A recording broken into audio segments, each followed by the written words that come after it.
So Deb has been very critical to my own career over the past 2 decades. And I just want to say I first met Deb at a Coalition for Education in the Outdoors Symposium at Bradford Woods in Indiana back in the late 90s when I was a PhD student in the program at IU.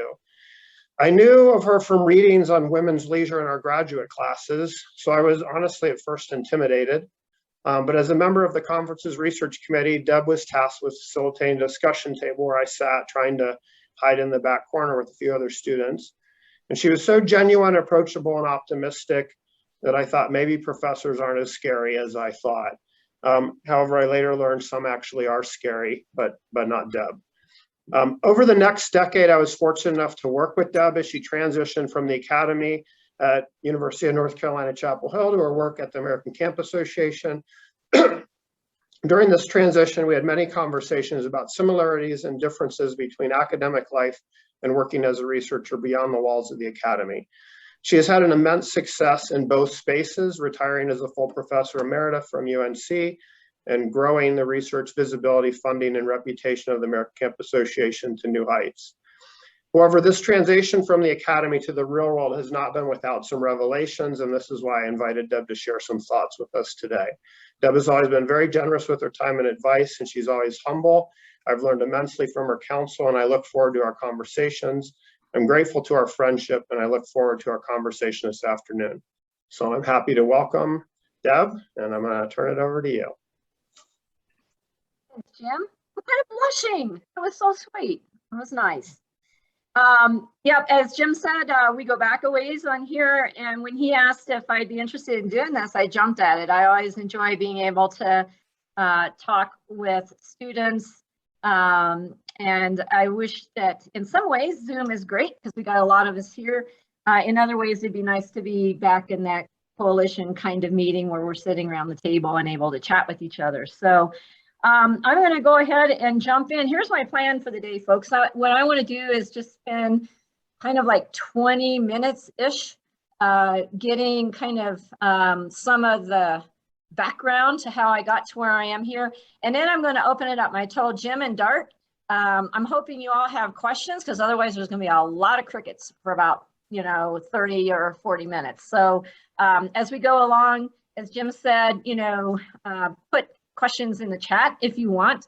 And then if you have something that, you think of as we go along, it won't get lost along the way. And then we'll just kind of be impromptu on the rest of it. So I wanted to let some of you know, I do live here in Estes Park, Colorado. And I acknowledge that I live here and recreate here on these lands that were traditional lands of the Arapaho, Cheyenne, and Ute people. So I always like kind of giving that sort of orientation because now you know where I am, but you also kind of know a part to me that has been there, I think maybe forever. But I go back quite a ways in looking at issues around social responsibility, the rights of individuals, lots of things that have kind of come together over the course of my career, and you'll hear about that in just a second. So I am going to switch and share my screen because I have a couple of slides, not many, but a couple, so that we can keep me on track and I can make sure that I'm sharing some information with you that I hope will help situate a lot of our discussion for in just a minute. Let me get back to the slideshow here.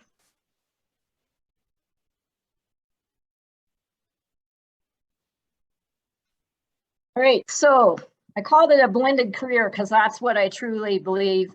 And I want to just set the context right from the beginning. I mean, this is my career and what's worked for me. Everybody has their own path and their own journey on here. So I'm not trying to tell you how to do anything. All I'm going to do in the next few minutes is just share the way some things came together for me that gave me options and opportunities that weren't always planned. And I think that's my first message is a lot of times in a career, you have an idea and sometimes some things come along that are really good opportunities that you really didn't even think about.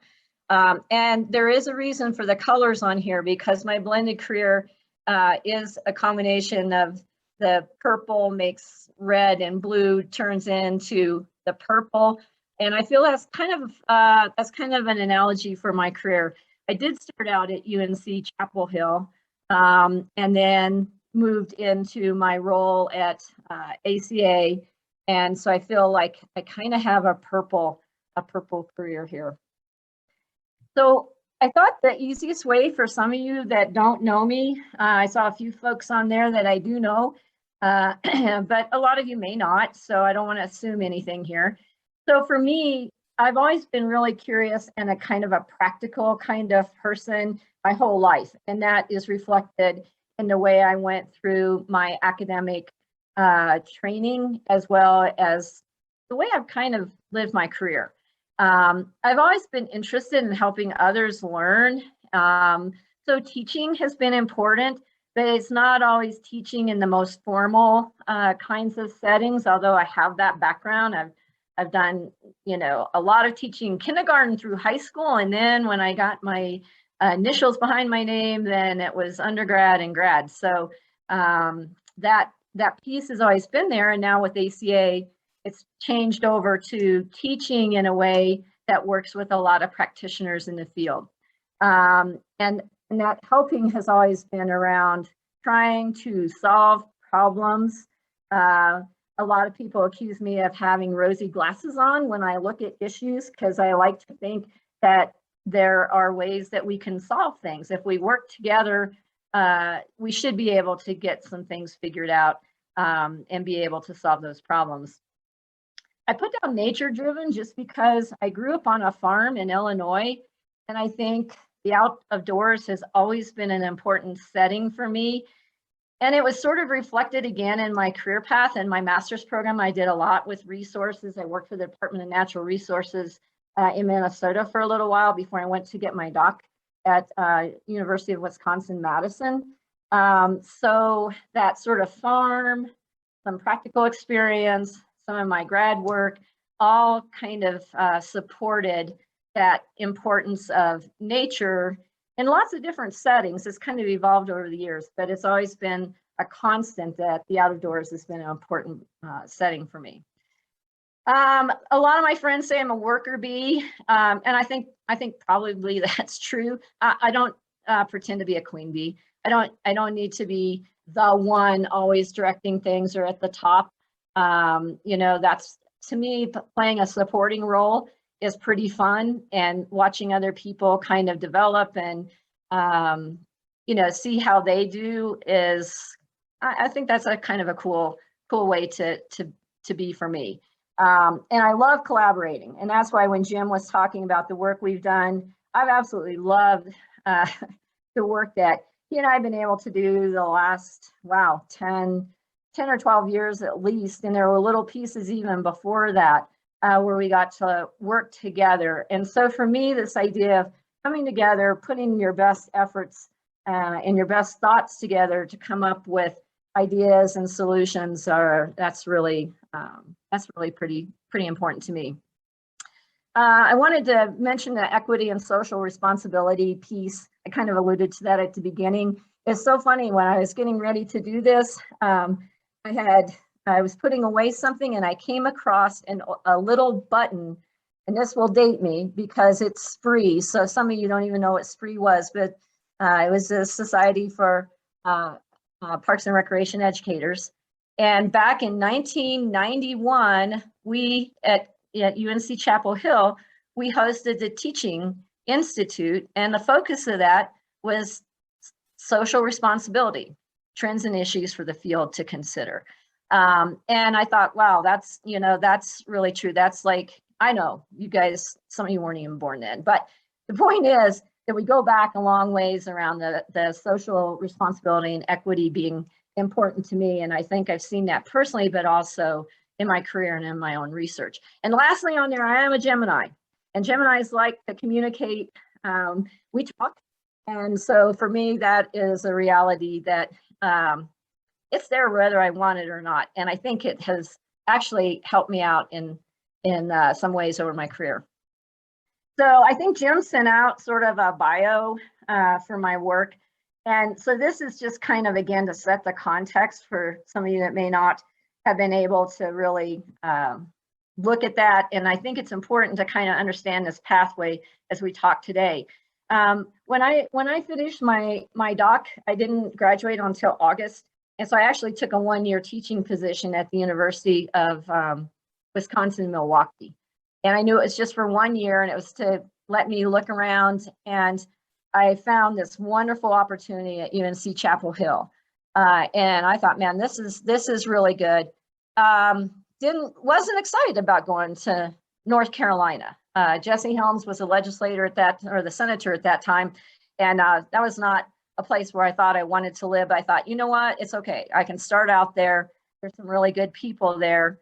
And so I went there, got tenure after the, putting in the 5 years and going up, really emphasizing those scholarly activities. So any of you going into the academy, this is a very familiar path that almost all of you will probably have to reconcile within yourself as to whether you want to do that or not.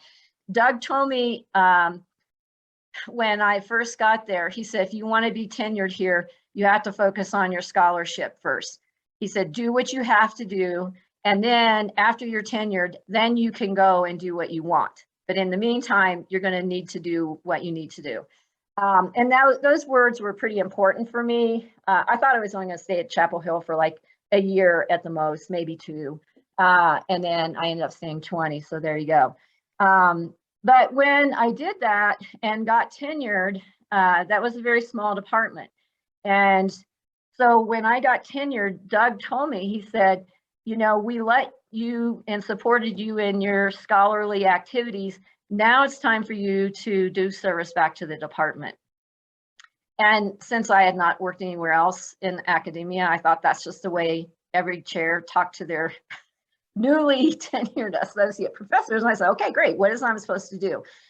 And, how do you want me to go forward here? And Doug really felt it was important that we collaborate both externally with our professional, like our state association, NRPA, other, external professional associations, as well as internally. And he really wanted this cross-campus connection to be made. Our department was pretty small, and he felt like we needed to have more visibility across the campus. He said, that's your job. Well, since you saw that I like collaborating and I like being able to, go out there and do some things and solve some problems, that actually fit pretty well with me.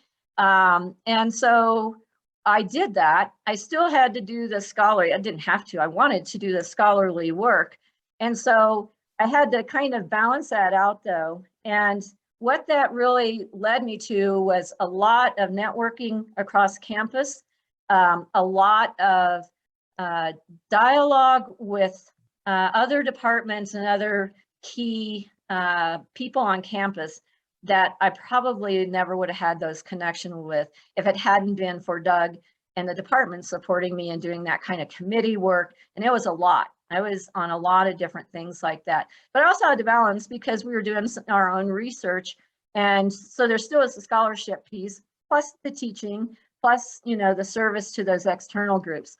So I did that. And when I went up for full promotion after 15 years, I had a real solid record. So again, those of you that are looking at that, sometimes you have to kind of pay your dues in some of the areas, but depending on what you wanted to do, for me, I really wanted to have that promotion to full professor. There weren't that many women on campus, and full professors were less than, I think at that point in time, full professors that were women were 12% of the faculty. So for me, that was sort of, I got a little competitive nature. So that was important for me to try and do that.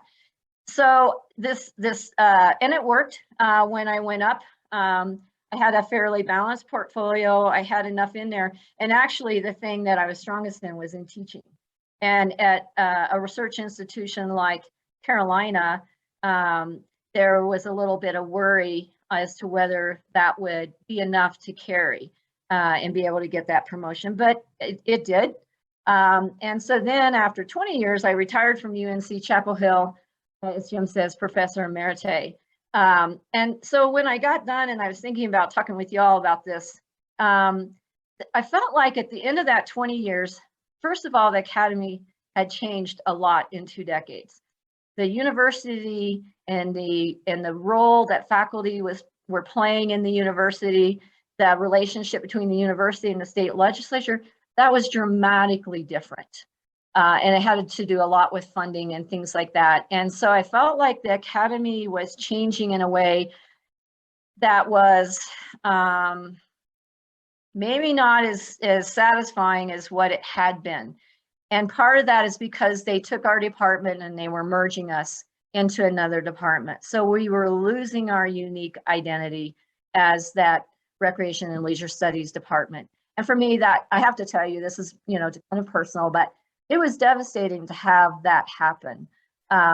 It felt really kind of icky because I felt like we had done so much and we had contributed so much to the university and to the outside profession that was being almost negated.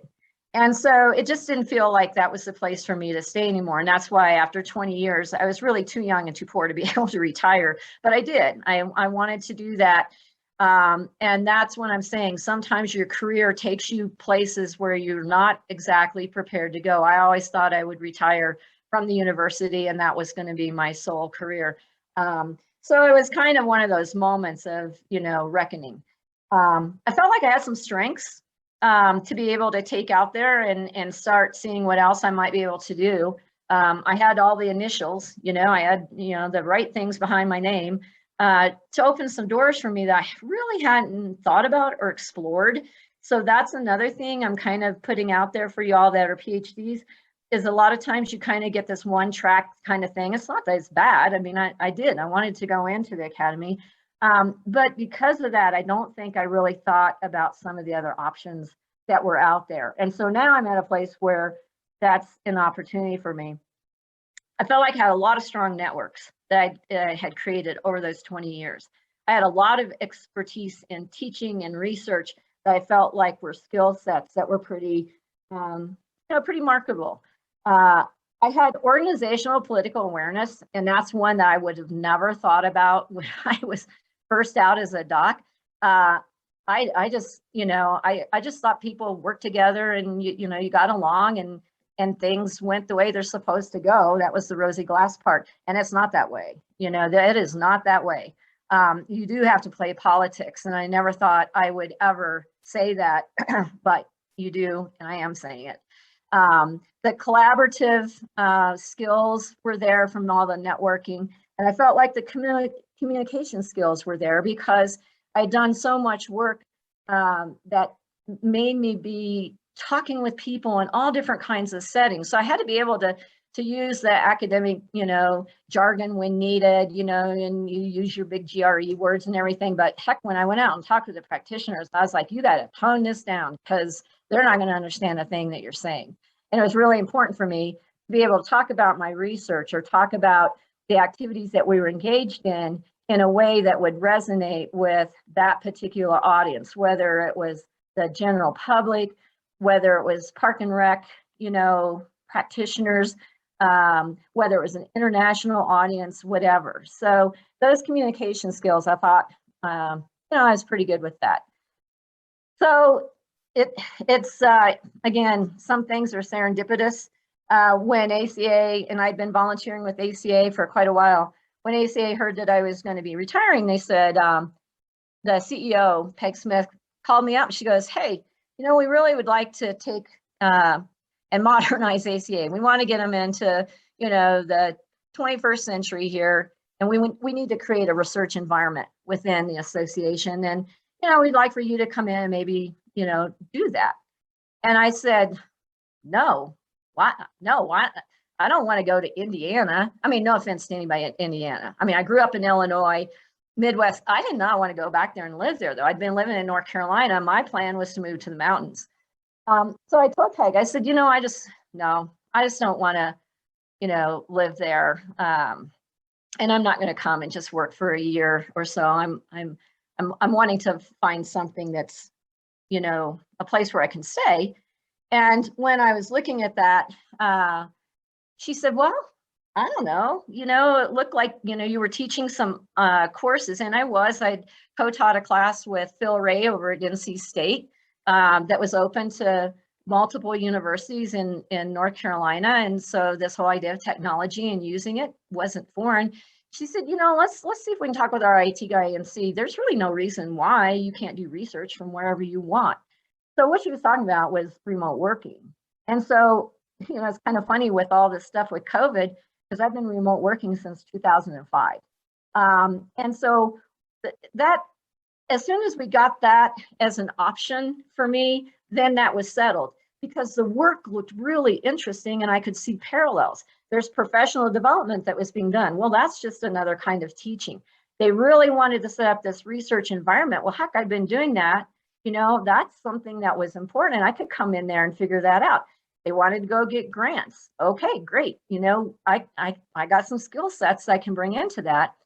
And I, looking back on this, I was a little bit elitist, like academics get accused of, because I thought I was going to come in there and, you know, show them the way, and I was going to be able to really have a lot of the answers. And once I got there, I saw that that world of practice had so much going on in it. And there were so many places where research and evaluation was critical to these different associations that I was learning about. And you know what? There were a bunch of PhDs that were in there doing the work. And it was like, oh my gosh, I never knew that. And so when you look down here on the slide and you see things about, you know, we were setting up some different kinds of collaborations, that was really eye-opening to me. There was one in particular that's a group of research and evaluators in nonprofits and in governmental units that's focused on positive youth development.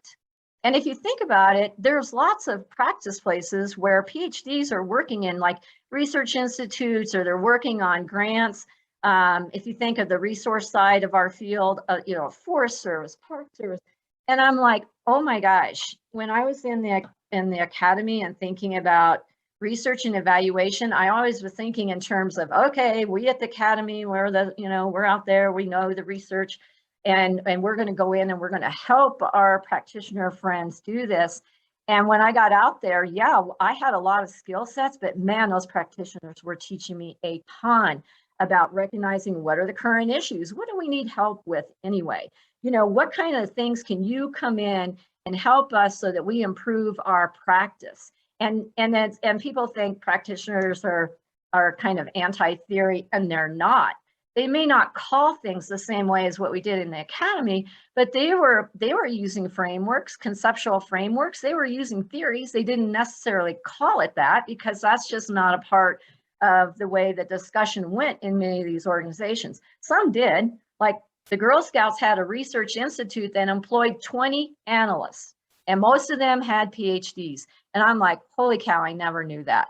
You know, Boys and Girls Clubs, all those folks, and I saw Ann Gillard on here. Ann's with, she's kind of another one of these blended career folks, starting out in the academy and has now gone over to the Serious Fund Network and doing research and evaluation with them.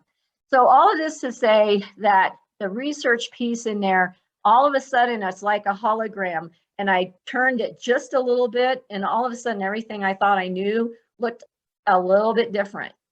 And I think it was a good thing. And because of the networks I had, that allowed us to establish collaborations around grants and stuff with the University of Utah, as well as some other colleges and universities. It really helped us create that research environment in ACA, because we were really focusing on taking research and turning it into something very much applied to the practice. And again, I'll use the example of camp because that's what I've been working in, but I think you find it in lots of different fields. So for example, we set up the ACA Research Forum that had sort of existed on and off for like 20 some years, but now we could come in and really solidify it. And it's over the years evolved into this really wonderful place where all kinds of researchers and academic researchers, as well as researchers that are out there in these different organizations, come together and share and show the implications of the work that's being done, how it can be applied to practice. And it also is contributing back to that body of knowledge. So all of that I felt like was really important. I did throw in here this fact that when you work for a nonprofit, like what I was doing, you get asked to do a lot of things. A normal work week wasn't that much different from when I was a professor. You know, a lot of people think professors have an easy peasy life. You know, you put in a couple hours a week teaching and you do some writing and research. And as you probably know, that's not it. You put in a lot of hours. Well, same thing's true in the nonprofit. I don't think I ever had a work week that was less than 50 or 55 hours. So you get asked to do a lot of things. But again, I was used to that. And when they wanted to set up a professional development center, I'm like, hey, yeah, great. You know, I can help do that. I mean, I know curriculum design, I know about teaching, I know about adult learners. And so all of that gave me sort of a leg up on there. And I think some of you that will go into that, if you decide to not go into the academy, to remember that a lot of those skill sets that you're acquiring as you go through your program will actually be really helpful when you get into a association or a nonprofit where you have to be pretty flexible and able to move lots of different ways in there. These last 5 years, I went back to a senior researcher. Those of you that might know Lori Brown, she's our director of research now. And we basically went from not having a research environment, about 16 years ago, to right now. I think Lori is managing about $4.5 million in grants that we've been able to get. And a lot of that, yes, Jim, a lot of that goes back to the work and the collaboration we've been doing with you and your lab there at Utah, as well as some of the other work that we've been engaged in.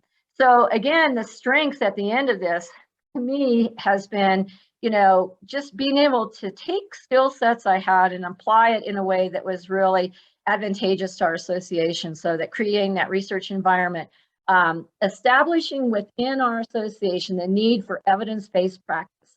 So helping our practitioners understand you need to have some data. You can't just keep working from your gut anymore. When you go out and ask for money, you can't just walk up to your donors and say, have a tearful story about how this has been the most important thing to ever happen to this kid, and will they give you some money? Because they will, tearfully reply back, oh my God, that's so great, and where's the data that supports what you want me to give my money to? This idea of evidence-based practice was important, but I also added in here for you to think about that it's also practice-based evidence. We always think that we go in and we help the practitioners and they improve on their, I think as researchers, we also have to take a step back and say, man, we can learn a lot by talking with our practitioner friends, because they are seeing things evolve in that immediate reality. And so they have this practice-based evidence that starts popping up. And when you start really looking at doing evaluation in your programs or within your staff, you start seeing some of this stuff. And as researchers, we should be kind of tuned into that, because it's like rich for us to then be able to go and collaborate around and say, oh my gosh, you're seeing this in practice. Never would have thought of that. Let's look at that. Let's really dive into that and see what we can learn there. ACA, I feel like we've really gotten this internal and external collaboration going around out of school time. That's pretty specific to us, depending on the area that you go into. That might look a little bit different, but all of that to say, it's really helping increase that data-driven decision-making. We're trying to really promote, this idea of having some kind of information that we're basing our decisions on. And I think within the academy, that's sort of, we've kind of always thought that that's, data is important. In practice, I think it is. I think it's become more that way, but it's really, looking now at these practical translations of research and evaluation for practice, having the data to support what it is that we want to do.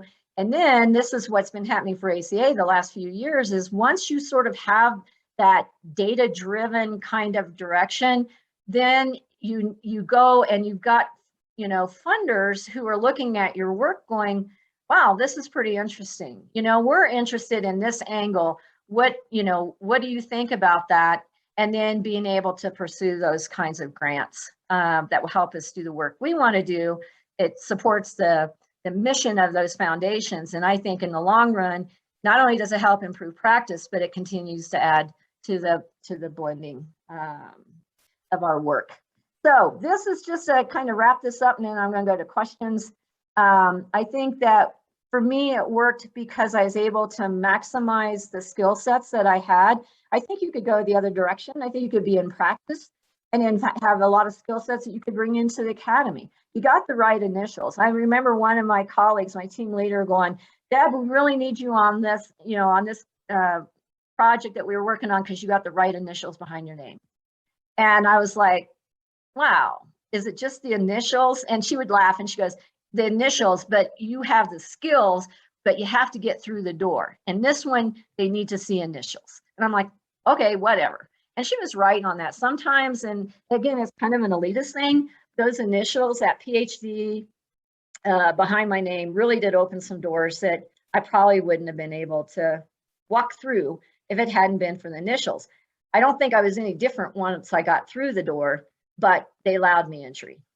The networks and collaborations beneficial for both settings on there, the political astuteness and flexibility needed in both. I think that, helped me be successful in blending these. Like I said, communication is communication, communication, communication. That has always been a mantra that I have found when you're running into problems. Most of the time, if you look at your communication pathways, a lot of it will be cleared up when you really take a look at how and who you're communicating with. And they all supported my kind of basic realities that I started out sharing with you at the beginning. So the research, oops, I don't know where that went. Let me go back here. The bottom line on this is that this research practice gap that I'd heard so much about my whole career, to me really wasn't a gap. Yes, there are differences. There are different reward structures. There are different ways that you communicate with your audiences. So there are some differences that are there. The expectations when I was in academy were different for some of the expectations for when I've been working at ACA. But overall, to me, it wasn't that gap as much as a hologram. And I'll go back to that analogy because, a lot of times the issues were pretty similar. It's just if I twisted it this way, I would see it in terms of that world of practice. And the same thing, if I twisted it a different way, then I would see it within that world of that academic background that I had come through. So to wind this up, this is how our research environment at ACA is. I don't want to belittle pure research. I think pure research is really, really critical in a lot of places. But for me and the way I've approached my career, that practical translational research is what really floats my boat. I mean, that's the thing that if I can go out there and I can take some kind of theoretical framework and conceptual framework, and we put it to something that we'd run into in the field, and we can gather some really good information that helps us understand that issue and give that practitioner, maybe a new insight, new tools into working with it. That's great. That is what makes me happy. So for our research at ACA, we said research is as good as the practice that it informs, and our practice is as good as the research it uses. So to me, this is more of a circular kind of thing. And if we'd stop thinking about this, here's research, here's practice, and and we're continually trying to bridge this thing. We've done a lot of studies. We know there are differences there. This is where my impatience happens. I'm kind of done talking about the gap, because once we identified it, we've described it. I mean, how many times do we need to continue to talk about that? I'm done with talking. I want us to move on and start getting past that and looking at that and say, okay, so there are different expectations. What can we do to really help each other out? And I think when I think about my work with Jim and the lab there at Utah, that's what we do. We don't get hung up on the differences. We find those common points and we work around that. And I think the more we work together and the more we communicate, what we're doing with a much larger audience, that gap is not the focus and not important anymore, as much as the fact that the researcher in that academic setting and that researcher in that practice setting are working together. They both have really good things they're drawing from, and they're not getting sidetracked by, oh my gosh, you know, what journal does this appear in? Jim can write the scholarly article that's going to be in, you know, Leisure Sciences, and that's great because that's going to help him. Nobody I'm working with will ever read that thing, but they'll read something that I might write and put into our blog or into, you know, a practitioner-oriented magazine or journal like Journal of Youth Development. That is a practitioner-oriented journal. So that's kind of our motto there. It works for me. I put in the chat box an article that I actually wrote with Michael Kahn from the Girl Scouts. He was the head of their research institute. So if you guys would, you know, if you're interested in being able to look at that, it's in the chat. And I'm going to stop sharing the screen. I'm going to stop talking and see what y'all have questions about.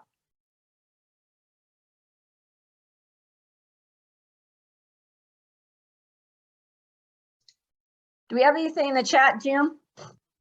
Monica's got her hand raised, so let's go to Monica. Hi, Deb. Thank you for presenting to us today. And thank you for being our inaugural speaker, actually, at the seminar series. And Deb, I have a question sort of on behalf of many of our students. We've been traditionally preparing our students, especially at our ones, PhD students, to go into the academia, and few students have considered working for nonprofits. So first of all, would nonprofits be interested in students who are just graduating and never had an experience in academia? I mean, you are very modest in saying that, you know, what got you through the door were the 3 letters behind your name. I mean, in reality, you were a star. You were someone with decades of experience as a researcher. So what about students who are just graduating? Would they be of interest to nonprofits? So that's my first question. And the second question, what advice would you give for PhD students who are going through the program? How could the students who would like to see working, who would like to end up working for the nonprofits, what advice would you give them? What should they do to best prepare themselves for that type of job market? Well, I'm going to answer, and if anybody else that's on there is in this blended career like I am, because I can't see, I haven't scrolled through here to see enough. If anybody else has words of wisdom to add, I'm all about, you know, giving multiple perspectives. So again, Anne, I see you, you're on my screen right now. I think they are. I mean, when I work with this group that it's called the Positive Youth Development Research and Evaluation Network, and there's no official guidance or framework that we hang off of. We're just a group of researchers and evaluators in these nonprofits who really value sharing with each other what's going on. I have about 70 people on our email list of that.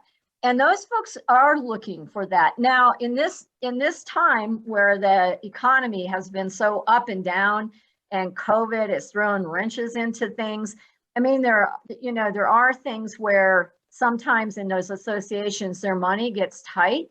But I know, you know, and I've talked with some just recently where it's like, you know what, the need for data is really, really important. You know, some of these programs have switched and gone a lot more to the virtual, and now they're coming back again.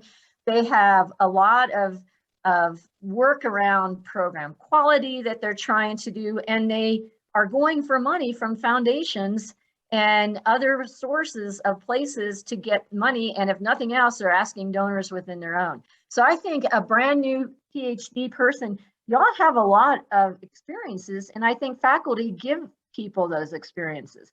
So what I would advocate if I was doing it over again and I was a faculty person, I would really encourage my students to get out and get into that practice field a little bit more, try and make those connections, get started on their networks now, be able to really provide yourself with some opportunities for experiences. I'll give you another example. You know, there's some random things that you can, that you can do, like GIS, for example, and that wasn't in my program at all, but yet I got kind of a basic thing.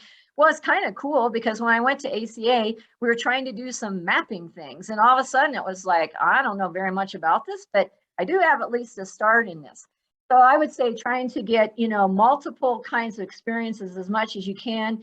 If you can do some teaching ahead of time, because almost all of these groups have professional development.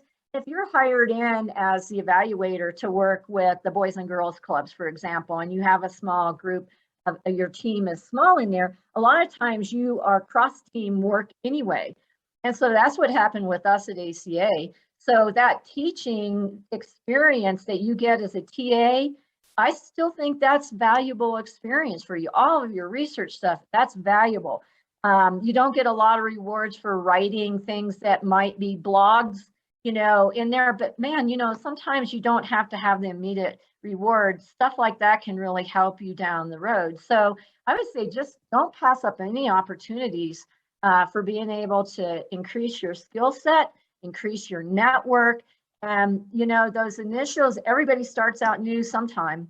And so I do think that they're in there. I don't know, Anne, if you're on, if you would agree with that or not, but I don't know that necessarily going to the academy first and into practice.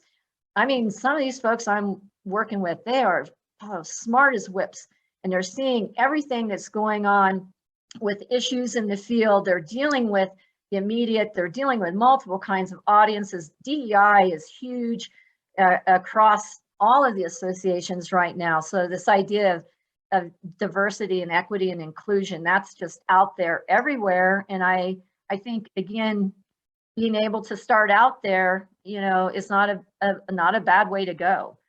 So I don't know, anybody else have anything to add into that?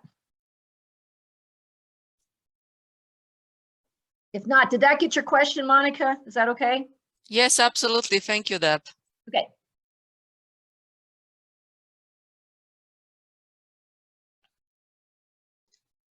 Hey, Deb, I'm going to ask you one question that I don't know if some of our students here had, is that, well, two questions really, and you can try to answer both of them if you want. One of them is, how do you find these non-academic jobs? I know, a lot of our students look on like higheredjobs.com or whatever, but like that's not where these jobs are listed, right? So how would you find those?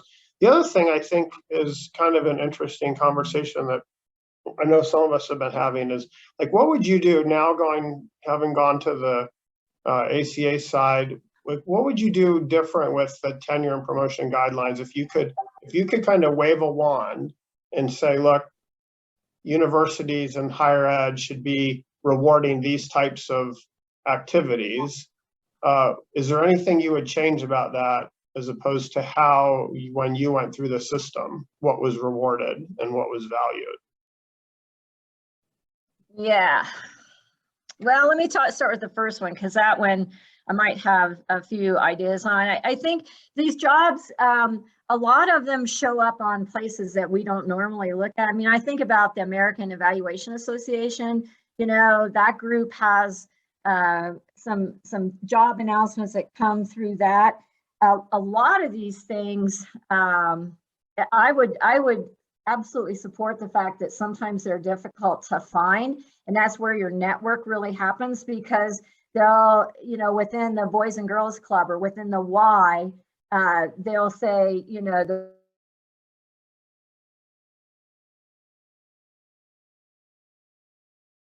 You muted yourself somehow, Deb.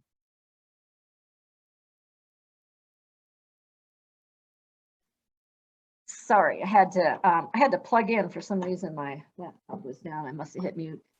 I think some of these groups, it is hard to find them. So if you can find out where some of these groups, like the Y, the Girl Scouts, the After School Alliance, some of those groups that are really doing this kind of work, that they would be able to help find, find where those networks are being advertised. A lot of them are truly within that association's network, and they'll they'll put it out there in general. So I don't have a good answer on all of that. I know AEA has been a place where I've seen quite a few evaluation research kinds of jobs are there. If you don't mind, I'm going to take and make a note of that. And I'm going to ask around to my other colleagues and find out what they use, because I honestly haven't really explored that. So I'm going to, and Jim, if we do this, is there a way you guys can share if I follow up on something? Do you? Because I can do that. Yeah, we have the list of who registered. Yeah. Okay, good. So I think that's a good question, and I know that there are some places like USA Jobs is one. I saw Deb Jordan on here. Deb, you might know some other ones that that are out there, and put it in the chat box. But I'm gonna ask about that. What was your other one, Jim? Was about tenure, how that would help support? Well, just like you're I hope saying just that no one's going to read my Leisure Sciences article, Deb. I don't know, but I'm hurt. But my point is like what is rewarded? Like you and I have talked about this a lot. There's different reward structures. I guess my question was like, what would you, if you could, I think there's a lot of dialogue in this in higher ed, like how do you change the reward structure in a way that maybe is actually more useful and interfaces better with practice? I mean, because you're talking about the research practice divide a lot, but you actually went from research in an institution to research and practice setting. And I think there's still a big divide between what the academy higher ed wants and then what is valued in the real world or society. I just didn't know if you had thoughts on that as you've moved more into needing to do things that are applied.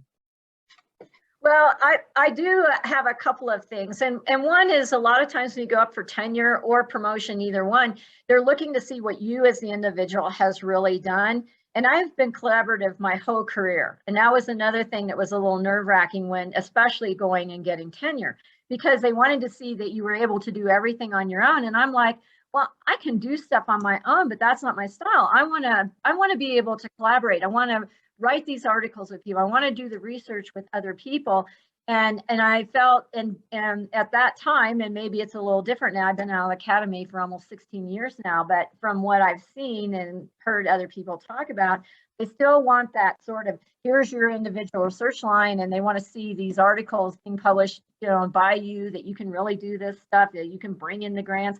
And I'm like, you know what, if it was a little bit more collaborative and they would be willing to acknowledge the fact that working with other people is extremely valuable, going out and getting money and crossing that and working with a practitioner in the field and having that university, be a part of that. Sometimes the university is the one who can bring in the money and be the, will be the lead on the grant, because there's set up that help facilitate that, where those of us out in the field in those applied settings, sometimes it's a little harder. Jim, you and I have talked about that a lot, how that's been really nice for us to be co-PIs. But, from the university standpoint, it's kind of like, well, does that really, count? All of these things that we do around practice and translational research and really trying to, show the benefits of working together, I think sometimes gets lost in that translation.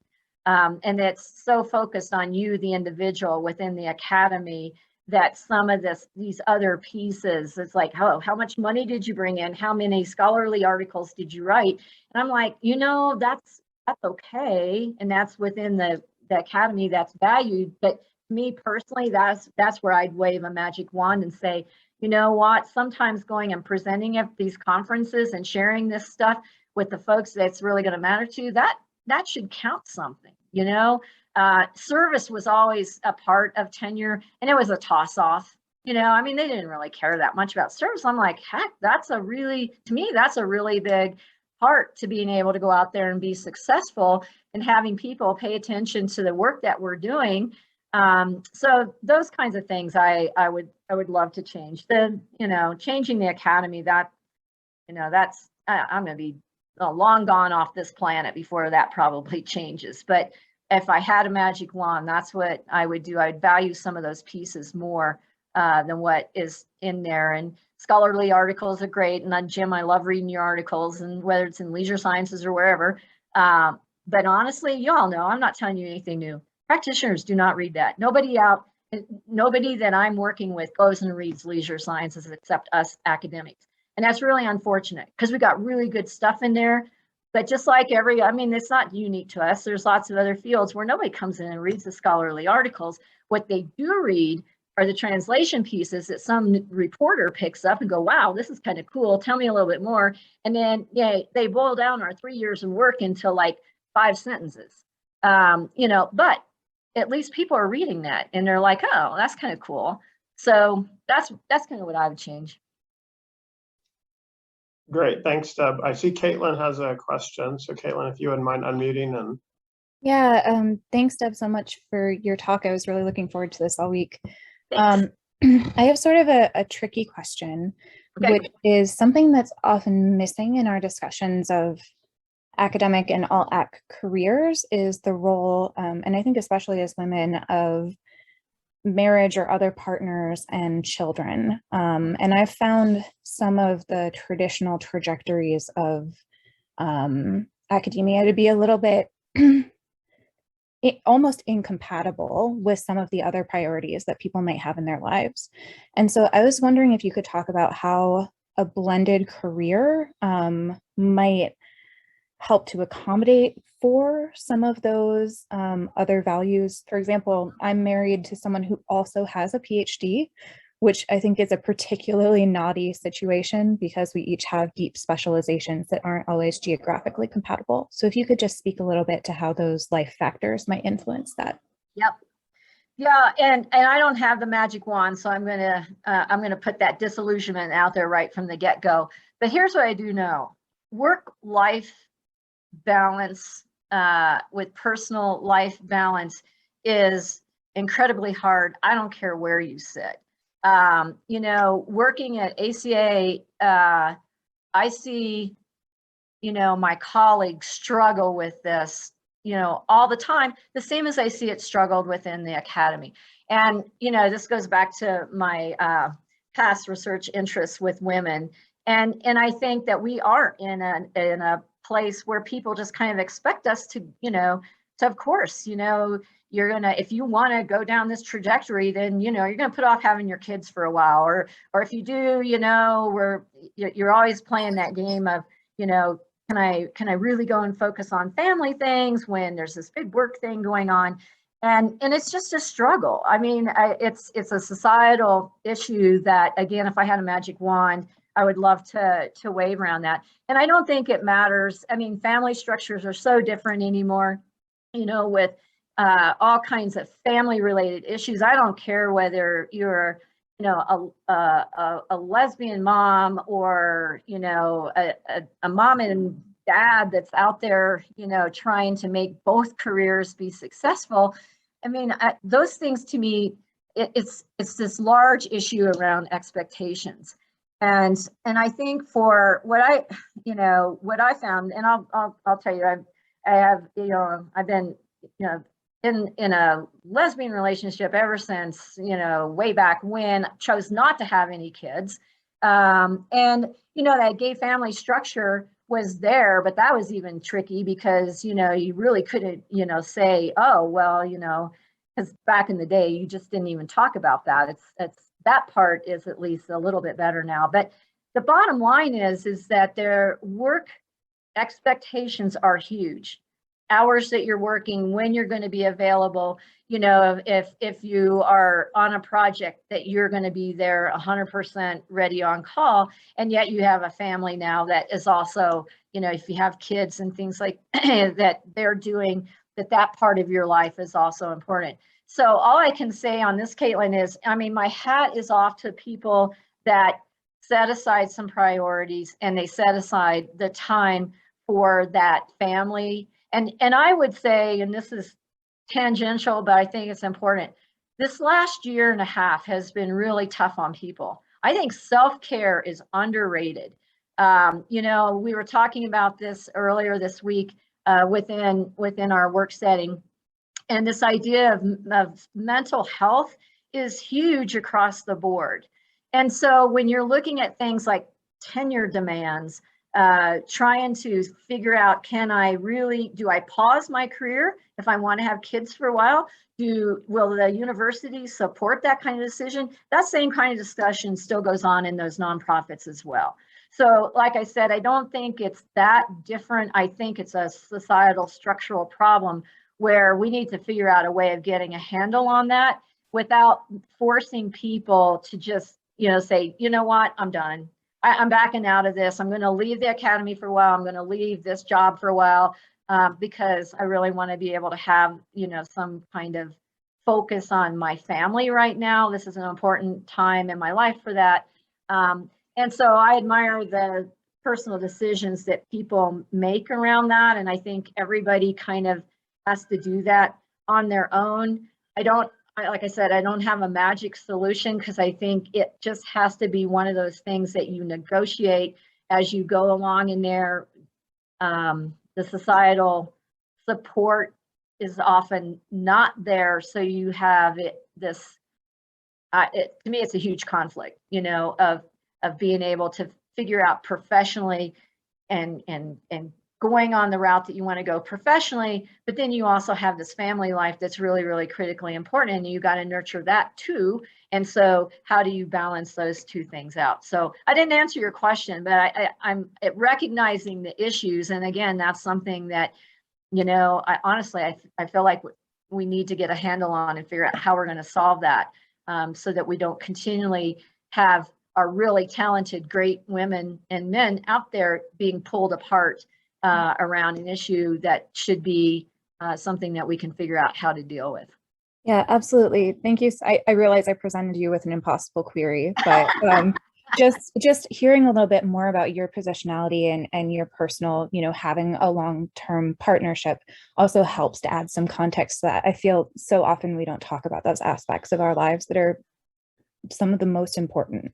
Yep. I mean, even if you choose not to have kids, you got, this partner that you're with. And I mean, lucky for me, I've been, that has been a 24-year kind of relationship that's been there for a long time, but it's not easy. I mean, there are these challenges. So Caitlin, I appreciate you bringing that up. I don't have the answer, but it's something I think we all struggle with on this. Thank you.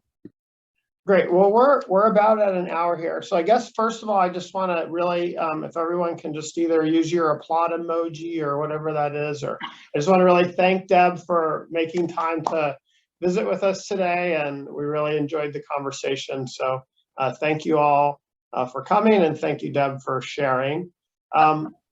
Before we leave, I will let you say one more thing, Deb. I just want to say, and then I'm going to